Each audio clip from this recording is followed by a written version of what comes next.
પાટણ ગણેશ વિસર્જન દુર્ઘટના મામલો જિલ્લા કલેક્ટર પણ પહોંચ્યા ઘટના સ્થળે। પાટણ વેરાઈ ચકલા વિસ્તારમાં રહેતા એક જ પરિવારના લોકો ડૂબ્યા। ગણેશ વિસર્જન કરતી વખતે સરસ્વતી બેરેજમાં 7 લોકો ડૂબ્યા હતા। હાજર રહેલ લોકોએ 3ને બચાવી સારવાર અર્થે હોસ્પિટલ ખસેડ્યા। એકનો મૃતદેહ મળ્યો, 3 હજુ લાપતા। મૃતક પ્રજાપતિ જયમિત નિશિતભાઈ લાપતા, પ્રજાપતિ શીતલબેન નીતિશકુમાર, પ્રજાપતિ દક્ષ નીતિશ પ્રજાપતિ નયન રમેશભાઈ પ્રજાપતિ સાડુ। ફાયર બ્રિગેડ અને તરવૈયાઓ દ્વારા શોધખોળ ચાલુ। Reporter Jayanti Patel, DT news live 24 Patan.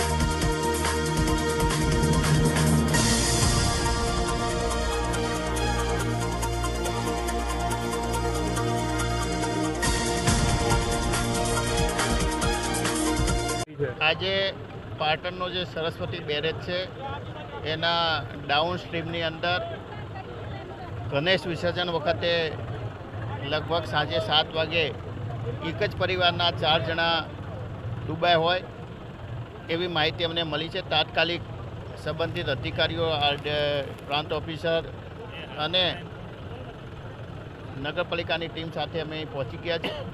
એમાંથી લગભગ એકનો મૃતદેહ મળ્યો છે એવું જાણવા મળ્યું છે। બાકીના શોધખોળ ચાલુ છે, પરંતુ હજુ ચોક્કસ જાણકારી મળી નથી કે અંદર ડૂબ્યા એ 3 જણા છે કે 4 જણા છે।